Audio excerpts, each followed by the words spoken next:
Hello, I'm Vidya, your tutor. Let's learn simple equations together, step by step. An equation says two expressions are equal. Think of it as a balance. Whatever you do to one side, you must do to the other. An equation is like a balanced scale.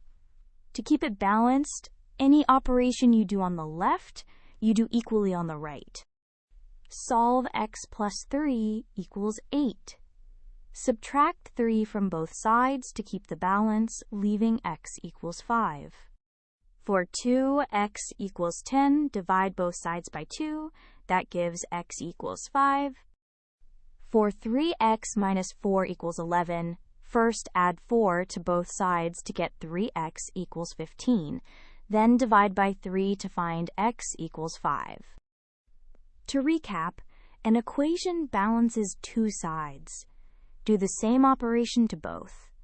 Undo step by step to isolate the unknown, and always check by substituting your answer back. Well done. Great work! Keep learning with Vidya and visit CBSETest.com for free lessons, worked examples, and practice tests.